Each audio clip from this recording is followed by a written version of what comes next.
অর্থনৈতিক ও ভূ রাজনৈতিক কারণে বঙ্গোপসাগরের গুরুত্ব দিন দিন বাড়ছে। আন্তর্জাতিকভাবে বঙ্গোপসাগর বড় বড় শক্তির নজরে পড়েছে। এটা এখন সহযোগিতা ও প্রতিযোগিতার কেন্দ্রবিন্দু করতে চায় সরকার বলে মন্তব্য করেছেন পররাষ্ট্র উপদেষ্টা Mohammad Touhid Hossain. 22 December Bangladesh institute of international and strategic studies আয়োজিত এক সেমিনারে প্রধান অতিথির বক্তব্যে তিনি এসব কথা বলেন।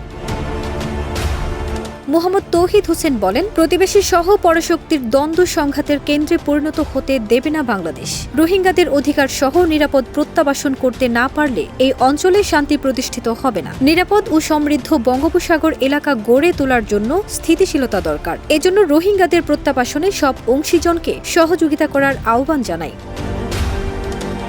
তিনি আরও বলেন, জাপান এই অঞ্চলে বিনিয়োগ করতে চায়, বিনিয়োগের আগ্রহ দেখিয়েছে। তাই এই অঞ্চলের স্থিতিশীলতা রক্ষা, সমৃদ্ধি এবং অর্থনৈতিক উন্নয়নে ভূমিকা পালন করবে।